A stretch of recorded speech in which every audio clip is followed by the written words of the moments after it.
Welcome again to Touring the AFC South. I am your host, Mike Patton, and on this episode, we're going to be talking about the Houston Texans. Yes, the Houston Texans. They were left for dead after being over 0-3 to start the season, but my, how things have changed. They are right back in the AFC South divisional race and playoff race with their current 6-5 record and a big game against the Indianapolis Colts this weekend. Of course, I wanted to bring somebody on that has been standing 10 toes down with the Houston Texans from the beginning. Every time when they won the division a couple years ago, I believe he was the only person I know that said they were going to win the division. And when all hope looked lost and CJ Stroud was a rookie, this man right here said they will win the division. That'd be Tipville USA. What's going on, man? What's up? What's up? What's up, y'all? It's your favorite actor, Tipville USA. Also on X, I go by Tiptastic Thee God. And then on other platforms, you can find me at Tipville USA to keep it very, very easy for you. Shout out to Mike for having me on, because, man, I feel like big time now. I'm on Mike's show now. I'm on his show, but I got the invite, so I'm super excited about that. And shout out you for remember, like I said, we was gonna win the AFC South 2 years in a row. We have never won it 3 years in a row. So if we can come back, even though the shot now it looks a lot more realistic. Mm-hmm. It looked a lot more realistic. I ain't gonna lie. I ain't gonna lie to the people. I was nervous as heck. I thought the season was over when CJ went down. I say, man, do y'all know who we got coming up next? Lucky it was against so opponents, but the one game I didn't want him to miss was the game we went against the Bills, and we owned the Bills. We won it. Josh Allen is 1-4 against the Texans. You know, Okay. we own the Bills, and I didn't expect Davis Mills to come out there. He had a good first half. The second half, I got 36 reasons why we don't need to even talk about it. Got 36 reasons why we don't even need to talk about that. But man, the position we in now, I'm excited. I'm excited. Okay. All right. We're gonna get into that a little bit more, but of course, I want to talk about things that happened yesterday. Of course, we got Thanksgiving football, and the Ravens lose to the Bengals, which I didn't have that on my bingo card. The Dallas Cowboys beat the Kansas City Chiefs, and I'm going to use the term that Bomani Jones uses when he talks about the Dallas defense. He called them the Make-A-Wish defense because they making dreams come true, but they were giving up. But the last few weeks, that defense is kind of woken up a little bit, so I can't really call them the Make-A-Wish defense like Bomani does. So That Quinn and then Williams pickup was huge, huh? yeah, Logan Wilson too, at linebacker from the Bengals. Both of those picks have actually shown up, and then plus they've gotten safeties back to help them too.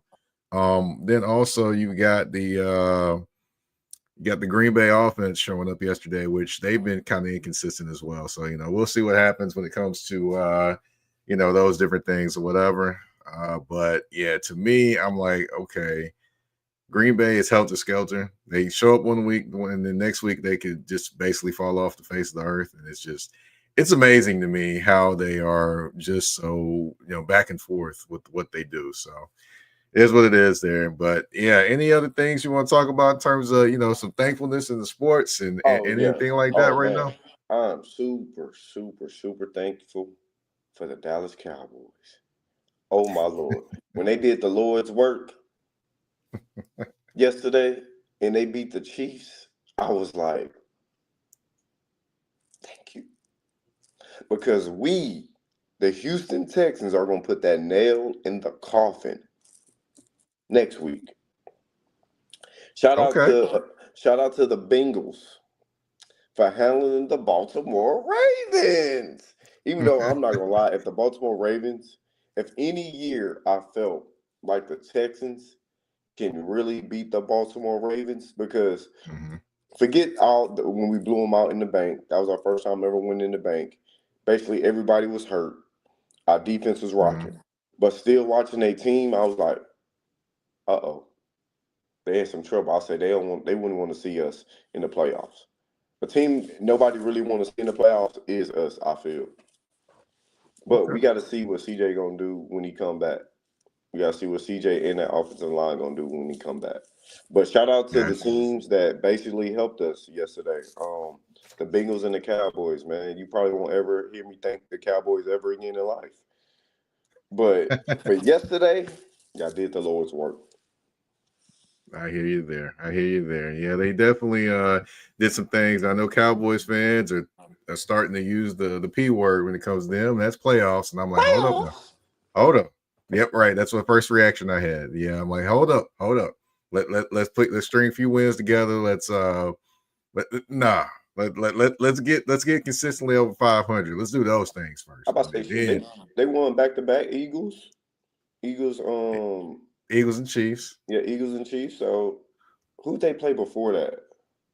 Honestly, I don't remember. But they've I'll give them this. They do look better defensively, so that helps their chances. But we'll see what happens because they do still have some divisional games to go. So divisional games in the NFC East can go any which way. Because yeah, So they got to play the Eagles again too, and the yeah, Eagles I gonna see believe if they can so. get their lick back. Right, right. But I just want to talked about things that we're thankful for in terms of football, but we also need to talk about you and allow people to learn our guests, which you have definitely done some things in the acting world. I've been paying attention. So I want to ask, when did you first get interested in acting? So this is always a question that I always often get asked, and I always tell Hmm. people, acting found me. I literally said I want to be in the entertainment industry, y'all. And it wasn't just to be an actor; it's to be like in the media part, which I am a part of. Actually, too, that a lot of people, well, people in Houston know, but down, like globally, probably not so much, but definitely just wanted to get in the industry in some type of way, whether it was in acting, which I'm currently in, the media part, which I'm currently in, and, like doing interviews and stuff like that. And even in the podcast Hmm. world, which I got to bring my podcast back because literally everybody asks me like, "Tip, you want to bring your podcast back?" I'm like, "Yes, I am." It just timing is everything, and divine timing is everything, and divine timing is undefeated. So Hmm. acting found me literally. I'm still on the journey. Of really finding really what I want to do because I left my 9 to 5. I left my Okay. 9 to 5. Um, and I literally just had surgery, and I was asked to be a red carpet host at my cousin's event because she's an actor, and she's in the music side as well. And she did a commercial with JJ Watt, and I didn't even know she Oh, did it. okay. Yeah, she did a commercial with JJ Watt, a local HEB commercial where JJ was playing for the Texans, and so I was there doing my red carpet hosting, and it was a director literally beside me talking to me, and she was like, "You're very good at this," and I was like, "I appreciate that." I said, "You want to know something?" She said, "Yeah." I said, "This is my first time doing it," and she was like, "Oh wow, you're a natural." Kept talking to her, and later found out she was a director, and she literally put me in my first movie, no audition, no nothing, and it was paid. Okay. All right. So it sounds like you have a knack for what you do. And that sounds like that was probably your first big break that happened as well, or am I missing one? I When I say my first big break, I always got to Hmm. credit. Shout out to 1989 Dreams, Harold J. Trotter. I got to credit my first big break though. Is with them in Black Boys Cry when we went on tour. That's the part where literally, he even wrote it in his book Joyride. If you ever get a second, um, I basically send a picture of it to you and send it in your DMs. But Hmm. Joyride, it's a spiritual guide on your journey. Hmm. Basically, bro, I was supposed like I got hired on. He wanted me to be a stage manager, right? Hmm. It went from stage manager to understudy to now I had to go on stage. Oh And wow. Yeah, and it was in limited time. Like when I say limited time, like super, super, super limited time. Like same week, about a day and a half notice. And that's Mhm. probably the first time I ever was probably nervous on stage because I never. This was probably my third stage play ever. But it gave me an opportunity to learn. Like it literally gave me an opportunity to learn, and it opened other doors up. So I would definitely say Black Boys Crawl when we went on tour, and it's either sink or swim. And grateful to Mhm. God, your boy been swimming. Nice, man. Nice, man. So good to hear. Good to hear, man. So just want to also ask as well, I got one other question for you. Let's see. What lessons have you kind of learned along this journey so far, and what has kind of the journey taught you? So this to everybody. Um, and everybody journey is different, but same of the same things and principles you should end up learning on your journey. Gratitude is the biggest thing. Gratitude. I thought I was a grateful person until literally it's like when you have it all in your head, you have it all. You're like everything's going right, and God come in and say, "Whoosh," take it all away Hmm. from you to teach you even more gratitude because we take a lot of things for granted. And I was Hmm. taking the small things for granted. I wasn't even enjoying my journey at first because I was taking everything for granted because you in this industry, y'all, and if you really gotta love it. If you're in this Hmm. industry, you really gotta love it. You really gotta be consistent. You gotta basically hone your craft. But in this journey, God broke me down. Broke me down. I ain't ever probably been financially not stable since like college. Because if you in college and you went to college, everybody know that's probably your brokest times in life Hmm. is in college. And this before the NIL deals, y'all, because we wasn't getting paid like that. Like Right. everything, like we wasn't getting paid like that.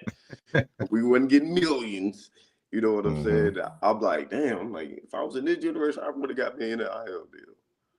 But it just teach you gratitude for like the smallest things in life, man. So just waking up, being able to continue to keep going, yeah, gratitude. That's another reason why I'm wearing this shirt today. Gratitude over attitude.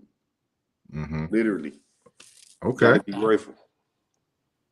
Yeah, you definitely do, man. You definitely got to be grateful for the journey, for the bumps and the bruises along the way, because it allows you to value the sunshine that comes after the rain. Man, Speaking of sunshine coming after the rain, we're gonna take a quick commercial break. When we come back, we're gonna talk about the Houston Texans. It started off rainy, but it's looking mighty sunshiny now. We'll be right back on Tour in the AFC South. EBO Beard Butter and EBO Beard Wash are two of the best beard grooming products for men worldwide. They help promote growth, keep your beard moisturized and soft, and enhance your overall upkeep of your facial hair. And with the new promo code MPAFC10, you can get 10% off of these products. Just go to www.etsy.com/shop/EBO Beard Butter. Again, that's www.etsy.com/shop/EBO Beard Butter. And again, the promo code MPAFC10. Again, MPAFC10, where you can get 10% off any products except for beard boxes. So treat your beard better today by going to get this the EBO Beard Butter and EBO Beard Wash.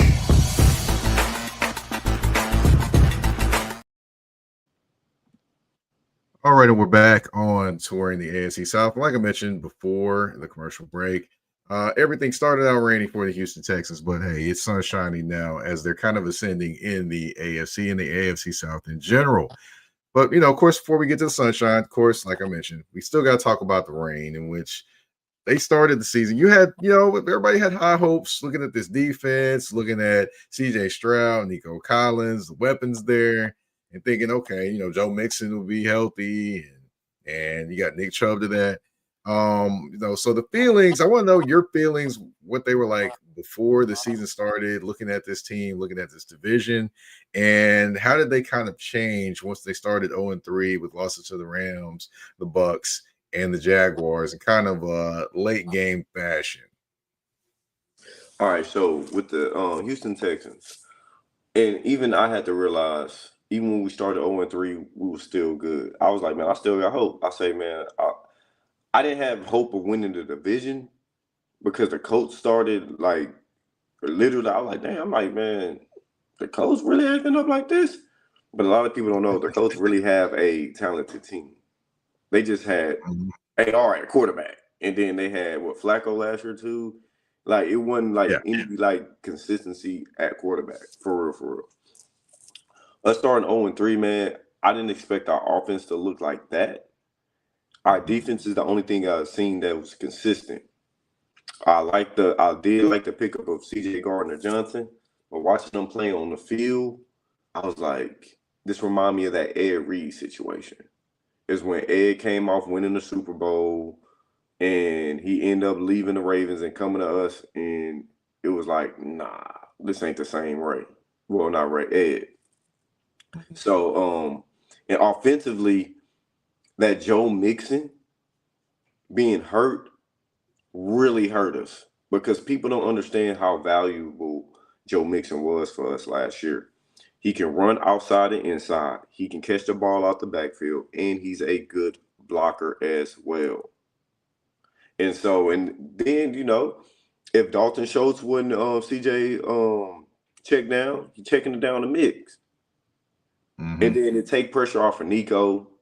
It helps our offensive line play better. Because one thing about the Texans, if you look at us, once we start getting a rhythm, we can really put, as my boy Vinny coined since 2023, BTA. Mm-hmm. Yeah, so because I don't know if we can really use profanity on there, You but good. y'all know what BTA is? It's belt ass. Mm-hmm. Yeah, so and one thing about us too is we complementary. Like our offense play well and our defense play well, you're gonna see blowouts. You'll see basically what we should have did to the rest of the teams, what we did to the Ravens. Okay. Basically. All right. And another thing too that I felt around, like, bro, we don't have Tank. That's another key part we lost. Well, I'm like, we lost Tank. Our defense, I already knew our defense was gonna be solid. And then we lost CJ. I was like, that's cool. I'm like, we still got Bullock back there, which a lot of people. He should have got defensive rookie of the year, but that's neither here or there because people will sleep with Kamari Lassner. But again, a lot of people will sleep, and a lot of people didn't know we wasn't even fully healthy on defense yet. We still was missing people because we just got Archery back because I believe he got suspended. He was out for a suspension, if I'm not mistaken. So Archery, I think it was a knee injury. Knee injury, okay. Who was the suspended? I know Christian Harris. That was Jimmy Ward. And Jimmy Ward, but Jimmy Ward ain't even seen the field yet. Yeah, I know. That's what's crazy. My thing is, last year once he went out, we still was rocking, and it probably was even better. But then remember last year too, we lost Jalen Petrie. A lot of people forget that. We lost Jalen Petrie again. We ain't had him for 3 weeks, just like we haven't had CJ for 3 weeks. And our defense has not dropped off. Started off 0-3, we lost to good teams. We lost to Seattle. We lost to Baker. One thing I say we don't have discipline late. That's one thing I believe we got to correct because we let quarterbacks run. And who else we lost to? That did that. Sam Darnold. We lost to them. We lost. Yes, to the Jaguars. That one was interesting. The two games that really pissed me off. 2 games. Them damn Jaguars. That game pissed me off. In the Broncos game, when CJ got hurt, Davis Mills had to come in and finish. Mm-hmm. And CJ was having a good game. We was driving downfield easily on them. Easily. Was he scoring touchdowns? No. But it was a lot easier. And I was like, we about to break through. I'm like, we about to get ready to blow these fools out. And then, bam, that happened. Mm-hmm. And so when that went down, I honestly thought our season was over. I'm not going to lie. I'm not going to lie to the people. I'm not going to even lie to myself. I was like, bro, Davis Mills got to come in. I'm like, respect to Davis Mills and what he's done, but if you think I believe in Davis Mills, you lost your mind because I seen him. Right. I seen him. Mm-hmm. We all have, for sure. But I just want to ask as well, of course, the first win was against the Tennessee Titans, 26-0. I was actually at that game, covering that game. Oh, you was down here. Because it was in Houston. Yeah, I was there for like 24 hours, literally, less than 24 hours, literally, because of flight issues. So I messed around, got there, laid down for a sec, popped up, went to the game, covered the game, right back in the airport, literally right then and there. So I wasn't in the city too terribly long. That's probably why I didn't go do anything, because I literally got there that night, slept, got up, we covered the game, and then went literally from the stadium to the airport, literally right then and there. But yeah, I was at that game, and it seemed like in that game, the Houston Texans got a little bit more of their confidence going, and we're kind of, starting to feel themselves just a little bit, not to say just a lot, but a little bit. Can you explain how big that win was for them and how it kind of made you feel? So when we played the Titans, people was asking me if we were going to beat the Titans. I was like, bro, if we can't beat the Titans, season over. I'm like, if Davis Mills can't come in here, because we had the Titans, who do we had after that? It was easier games that I believe we can it was the Titans, and then we had the Jags, if I'm not mistaken. I believe so. I'm not for sure. I can't remember exactly. We came back on the Jags. So it was the Jags. And then you did have the 49ers you faced as well. Oh yeah, we did play the 49ers. Mm-hmm. Well, yeah, we faced your team, your real team. Your real team. Man. We faced them. But you faced McCorkle Jones too, man. So, I will not call that man Mac. I will be calling him McCorkle. That is what he's going to be called probably for a while for me. But that Titans game though, man, I feel we gained confidence. But the best thing about that, if we look at our winning streak, go look at how many times our quarterback has been sacked. That's the real key in all this. Our offensive line has been playing better. I don't know what it is. When Titus Howard get hurt, our offensive line play better. Oh boy! And he's one of my best offensive linemen, which is crazy, isn't it? Yeah, very. But he's always hurt. Mm-hmm. Always, you can count on it. All right. Yeah, it's wild to me. He's always hurt, but yeah, that game, the energy in the building. I did talk to some Houston Texans fans. I actually went down in the lower bowl and was actually running into Houston Texans fans and actually asking them questions about the team. So they were like, "Yeah, if we don't win this game, all heck is gonna break loose down here." I was like, "Yeah, I can sense that. I can feel it in this stadium today." And then so we played y'all again too, because people thought. I was like, bro, y'all don't understand. Us in the Titans, I'm like, it might be one blowout, but normally it's not going to be a second blowout. We just handling them like that. I'm like, it's going to be a close game. It's a divisional game. And luckily, we got out of that one. Mm-hmm.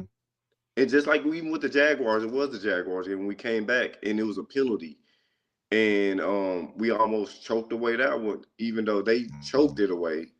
But we could have choked it away, too. On defense, but they called a penalty, and our defense started rocking. Will Anderson, sack, fumble, take it to the house, game over. Yeah.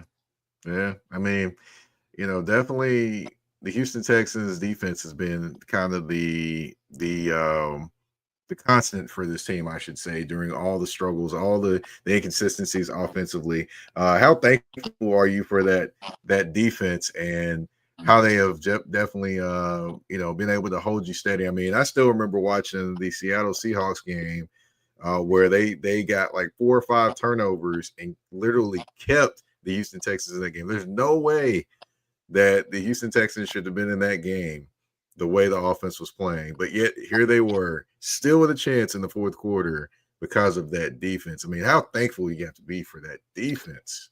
I'm just gonna say like this. I'm super thankful. If I could have, and I'm not a person that celebrate holidays, but you know how they do that round table around Thanksgiving.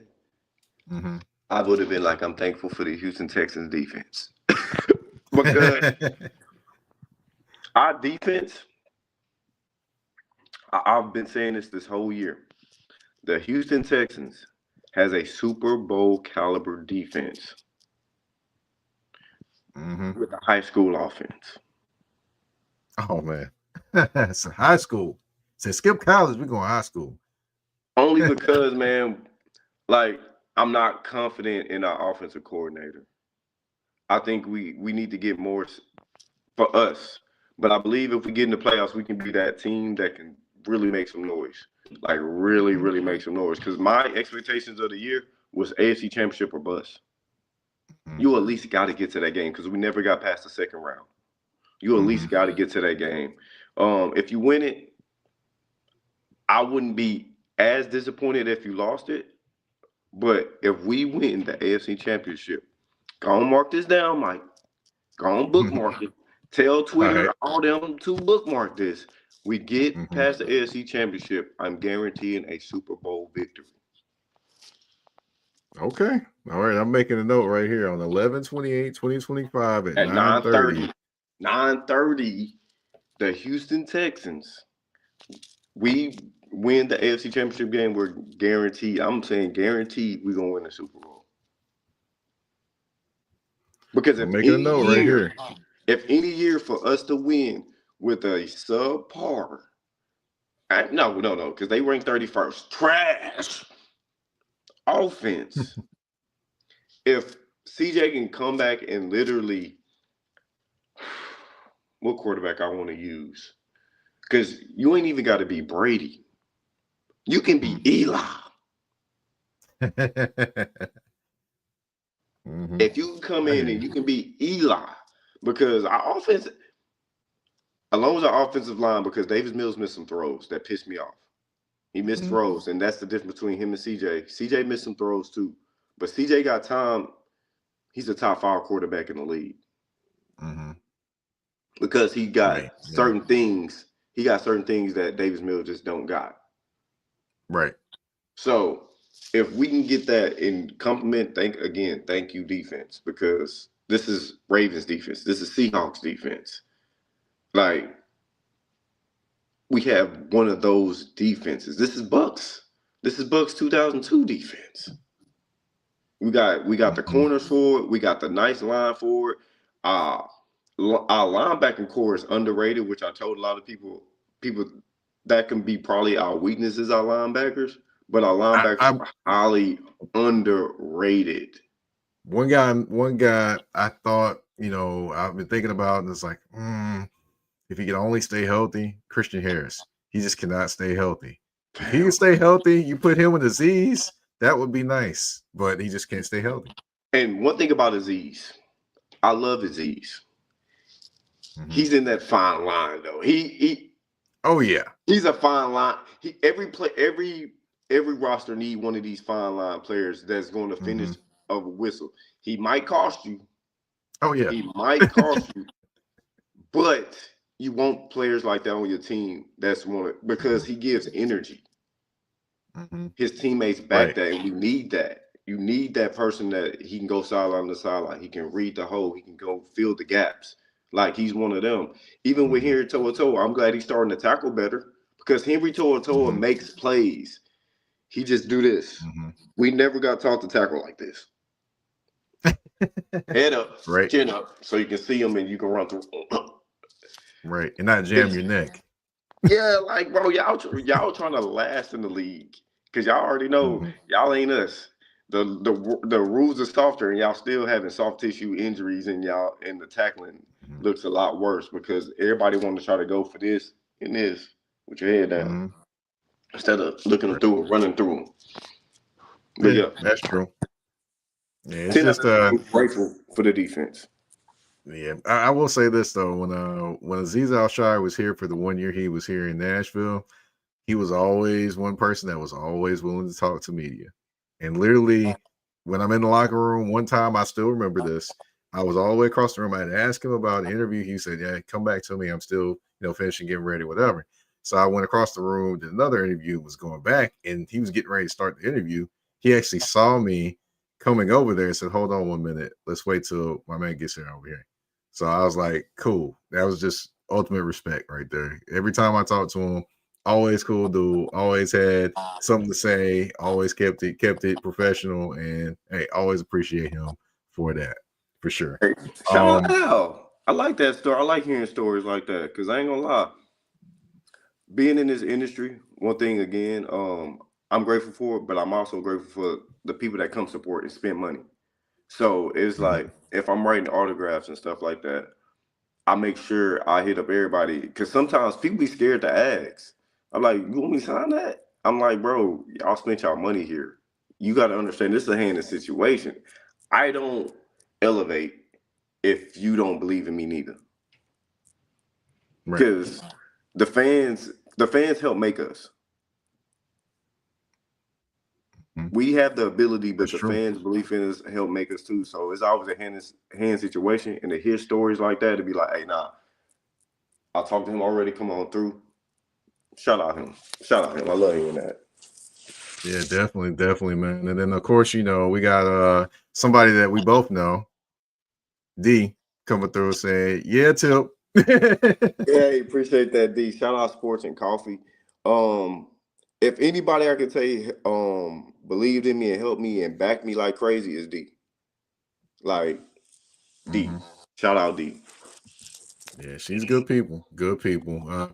Of course, we do have one other topic at hand. That is the Texans versus Colts matchup. We're going to talk about them, but of course, we do have one more commercial break on touring the AFC South. A shift. A shift is something that happens and changes the dynamics. And that's what happened when Garrett Logistics was born. After 10 years as a sales pro in the logistics world of sporting goods, John Garrett decided to pivot to the world of freight and start a brokerage. So you're saying to yourself, why trust Garrett Logistics? Well, Garrett Logistics helps shippers improve overall workflow, along with increased on-time pickup and delivery percentages. Last-minute loads, multi-drop pickups, and more are part of the services with Garrett Logistics. They're available Monday through Friday, 7 a.m. to 6 p.m., and Saturday, 8 a.m. to 12 p.m., all times Central Standard Time. So give them a ring at 615-400-8484. That's 615-400-8484, or you can email them at john@garrettlogistics.co or visit their website at garrettlogistics.co. Garrett Logistics, where the motto is, it's not just freight to us, it's your business.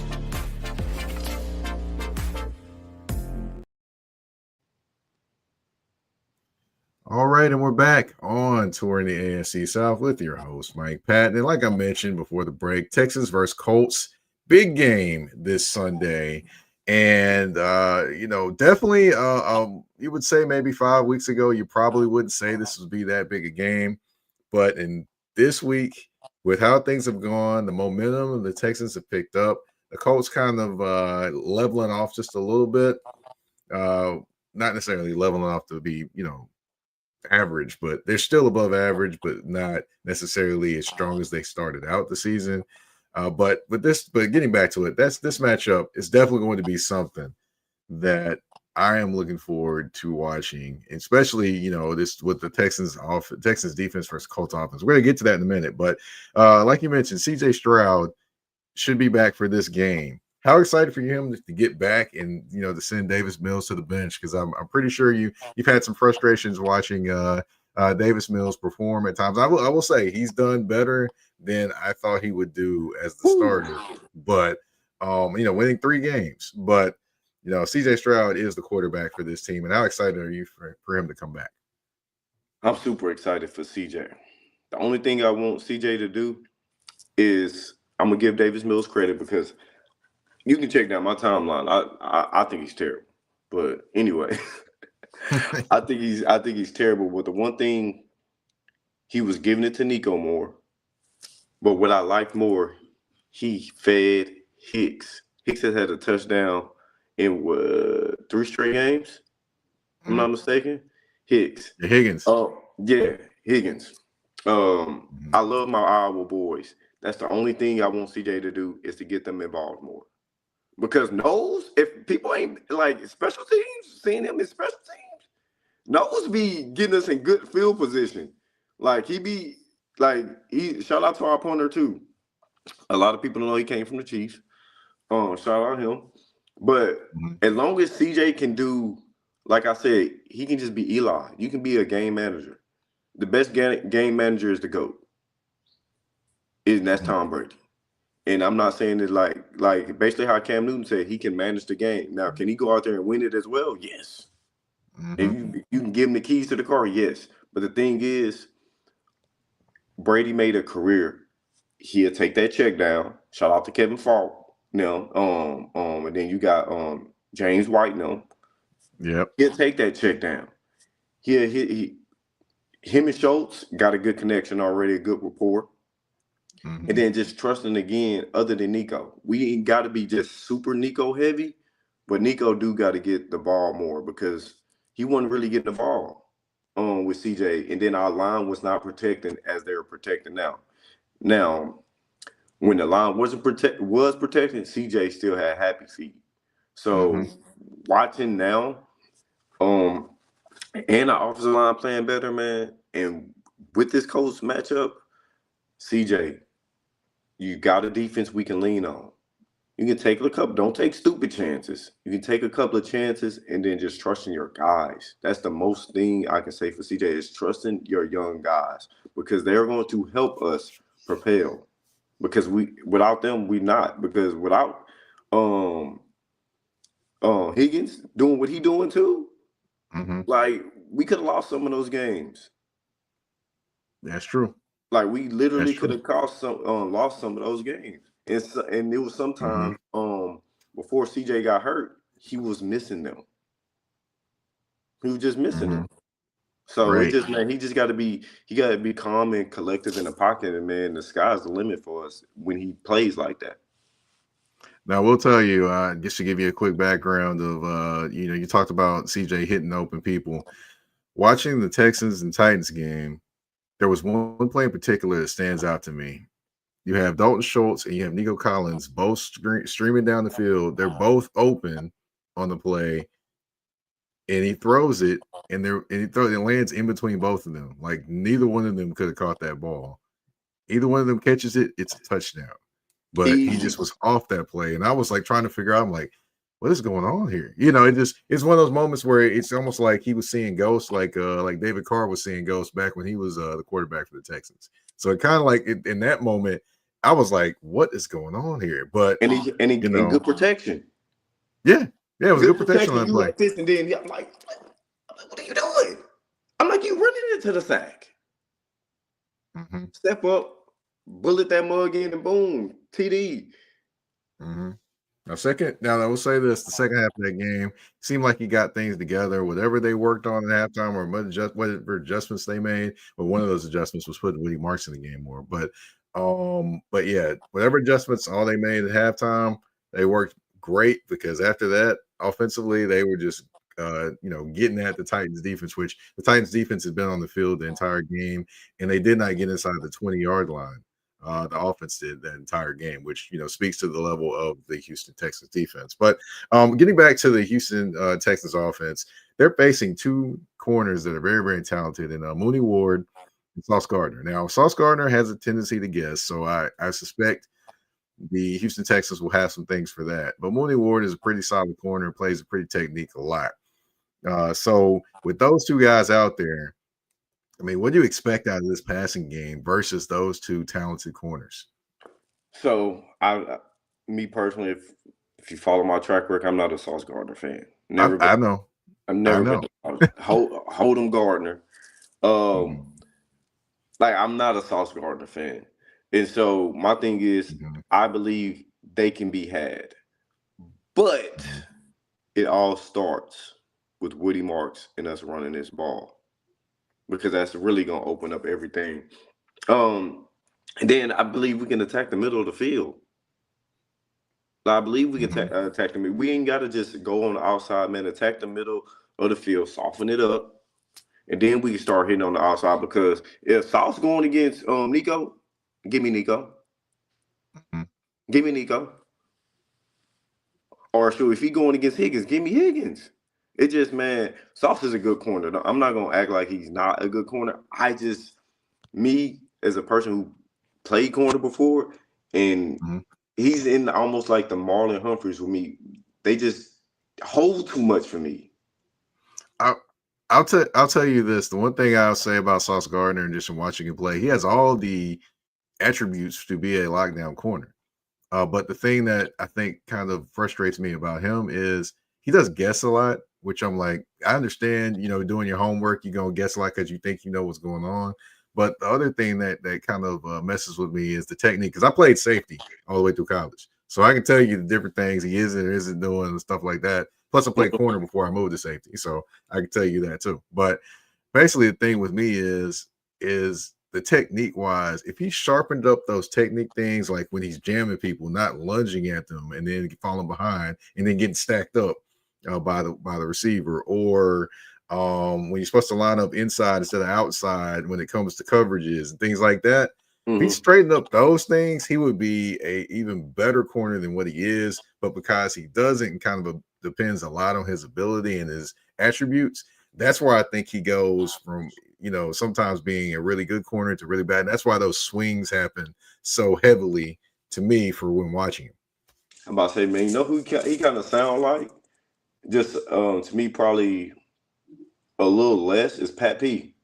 Because Pat P, he used his basically he was more talented than anything Mhm, because he used that, and then later on that's why he started getting that because you ain't gonna be as talented as you was when you were younger. You really gonna mhm. get started getting messed over. Is that? It's like, bro, y'all got all this talent, but y'all technique, y'all was like, okay, Yeah. I'm so talented, I ain't gotta worry about that. But that's gonna help you so much and put you in better positions. Mhm. That's right. That's right. You're right. So, of course, we got to talk about the Texans defense. We would be remiss if we didn't. Of course, that's going to be the matchup I'm looking at. And more specifically, I'm looking at the matchup of Jonathan Taylor versus that Houston Texans run defense. Now, I will say at times, the Houston Texans run defense has been susceptible to being attacked. And I've watched it, and I literally would tell people about it, and people would look at me like I'm crazy. Man, that defense. I'm like, yes, that defense. I know what Yeah, defense I'm watching. most definitely. Because So, people sleep. One thing Jonathan Taylor is like Derrick Henry was against us too. Because Jonathan Taylor and Derrick Henry give us problems. Now, if we can contain him, hmm like, because he can't, we got to do what the Chiefs did. He can't go off. And Daniel right. Jones hurt. Because Yeah. Daniel And we're Jones going to is talk hurt. about that too, for Yeah, sure. Daniel Jones is hurt. We got hmm a wounded dog, and we got them dogs coming. Now, hmm I believe our defensive line can get with anybody's because you really can't double team. Because you can't double team. I love Rankins. I love Tim Settle Jr.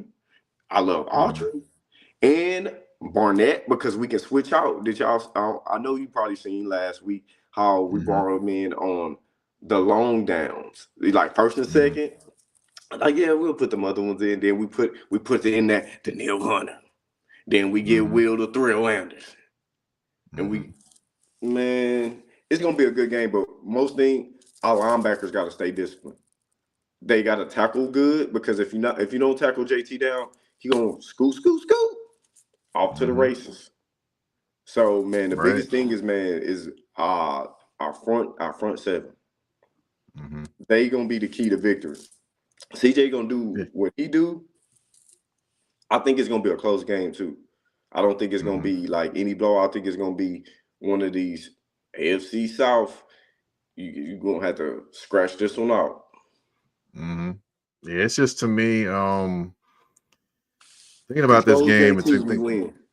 oh yeah, definitely control JT. You win the game. I think this is a game where I think Danico Autry comes into play because he's versatile. He can actually line up outside. He's lined up when he was with the Titans. He lined up an outside linebacker. He lined up a three tech defensive end. He lined up inside. He lined up everywhere. And he was one of the guys that had like I think he had 3 straight seasons of at least 7+ sacks as an interior lineman. So he is very capable. But the thing I think he'll come in handy is like you mentioned, the linebackers and flowing and making plays. He can also tie up blockers as well. So I think that's going to be big if they're able to stop the run versus the Indianapolis Colts. And like you mentioned, Daniel Jones fractured fibula he's been playing on. And I watched the tape. I don't know if you saw the video of him in practice that James Boyd put up. I'm looking at it, and he's limping, just dropping back and going hand it off. So imagine in a game how he's going to try to be moving. And I'm just sitting there thinking to myself, I'm like, that's almost coaching malpractice and put him out there. In my point, but in my opinion, but hey, maybe they know something. They know maybe he'll move faster in the game or something. But I'm like, I'm nervous and scared for that man because he can't really move like that. And to that makes me think is like they really don't trust AR then. Well, no, AR's out. He's he had eye surgery, so he's out. So damn, who the backup? That'd be Riley Leonard, the quarterback for Notre Dame last year. Oh my god! Because Yeah, I didn't know AR had eye surgery because that's how big quiet it's been. I think he had an injury working out. I was about to say because it wasn't in game. I was like, that must No, have it wasn't in game. It was an injury. It was an injury working out. I believe he had hit himself in the eye, had to have orbital surgery or something like that. Man. He broke his orbital. Oh, he did something with his eye. Did something with his eye. I from what I heard, it was a weightlifting injury. Yeah, no. Yeah, I don't think the weight hit him in the eye. I think something when he was working out with smacked him in the eye, but it wasn't a weight or anything. I don't think so. Yeah, I know. I ain't gonna lie. AR. This sounds like an Anthony Richardson injury. It just does. Like, okay, but Yeah. my thing is Daniel Jones can't finish that game. The Colts defense can keep it in there and can make it close. But if Daniel Jones can't finish that game and they can't run the ball, it's gonna get bad. I'll say this: Lou Anarumo is going to have to be a magician in this game because Lou Anarumo, he's not necessarily a defensive coordinator that's going to just give you one certain look. He's going to give the Texans multiple looks, and I think that can be confusing for the Houston Texans, especially offensively, since the struggles have happened there. So you could be looking at a defensive struggle in this game potentially. Because what game was that? They were showing them one look and then it switches up on them. Was that the Seattle game? Which game was that? Might have been the Seattle game, but I think the Jacksonville Jaguars did that a little bit too. Yeah, because the first game they did. Yeah, because we they was switching. They was killing us by showing it. CJ wasn't grasping it. He was like, and then the protections was like calling wrong protections. It was bad. I don't even like seeing that offensive line played in because they was on 3 people on one person. People coming in free and this. They only rushing 4. I'm like, yeah. Yeah, they were giving a lot of different looks, man. So I would say that's going to be key to me. Let's see. So for you in this game, who do you think has to be a main player on offense and a main player on defense for the Texans to get this win? Like I said earlier, I'm gonna start with the defense first. Henry To'oTo'o.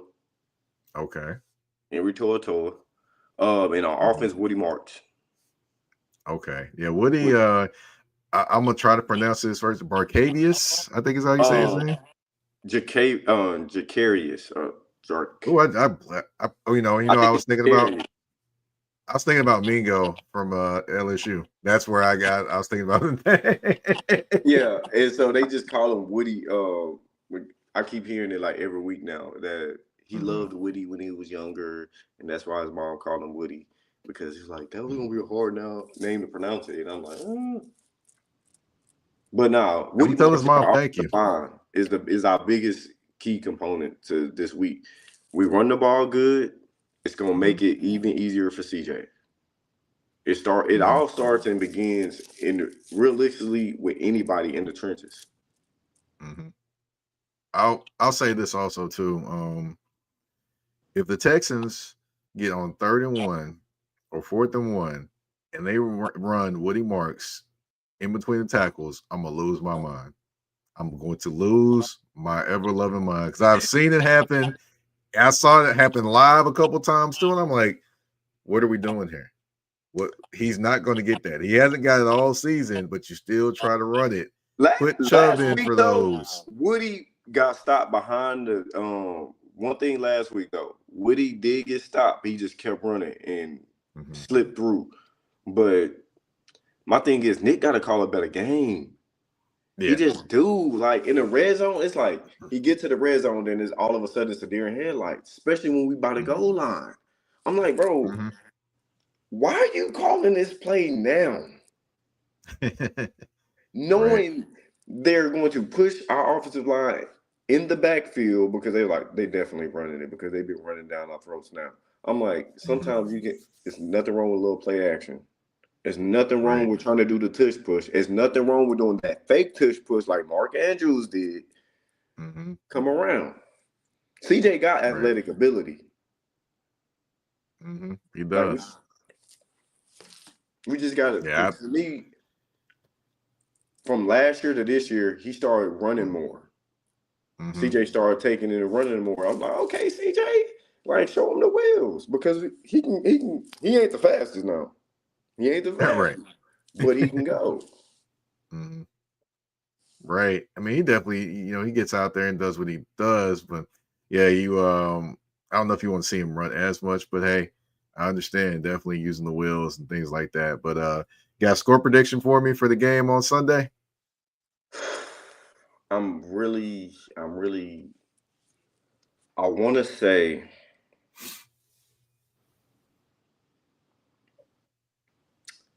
it's either going to be, I think it's going to be 20 to like 16. Like 20 to 16. It's either 20 to 16 or 20 to 17. I don't think it's going to be, like me personally, I don't think it's going to be a blowout. Only because games I feel that we should, because the Colts ain't coming in just extremely healthy. And it's a blueprint on how to stop them. And we have the defense to match up with them. The only thing that could scare me, Alex Pierce is good for one of them. One of them deep shots, and it's like he always him or Downs always catches one on us. It ain't like T.Y. Hilton how he used to do us. But Alex Pierce can take one of them big ones, get behind you real quick, and then bam. But as long as we can stop them big plays, I think we'll be good. I think a 20 to 17 game, and we win it at the end with a Kaimi Fairbairn field goal. Okay. All right. Well, I definitely expect a close game, and I'll be keeping an eye on it this Sunday as well. Tip, man, want to thank you for coming on the show. If you can, tell everyone where they can find you on social media again, and any other things you have going on. All right. What's up, y'all? Again, it's your favorite actor, Tipville USA. You can find me on Facebook, Instagram, TikTok. Just type in Tipville USA. Very, very easy to find. You can even find me on YouTube, typing in Tipville USA. I have some skits. You can catch out my old podcast on there. And if y'all would, your boy, I thought it was just only one award, but it's actually two. And hopefully I can win it back to back. The first award is the best ensemble in a play for Fences. I got nominated for that. So that's a whole cast award. So hopefully I can win back to back because we won it last year with Black Boys Cry for Best Ensemble for the Houston Broadway Awards.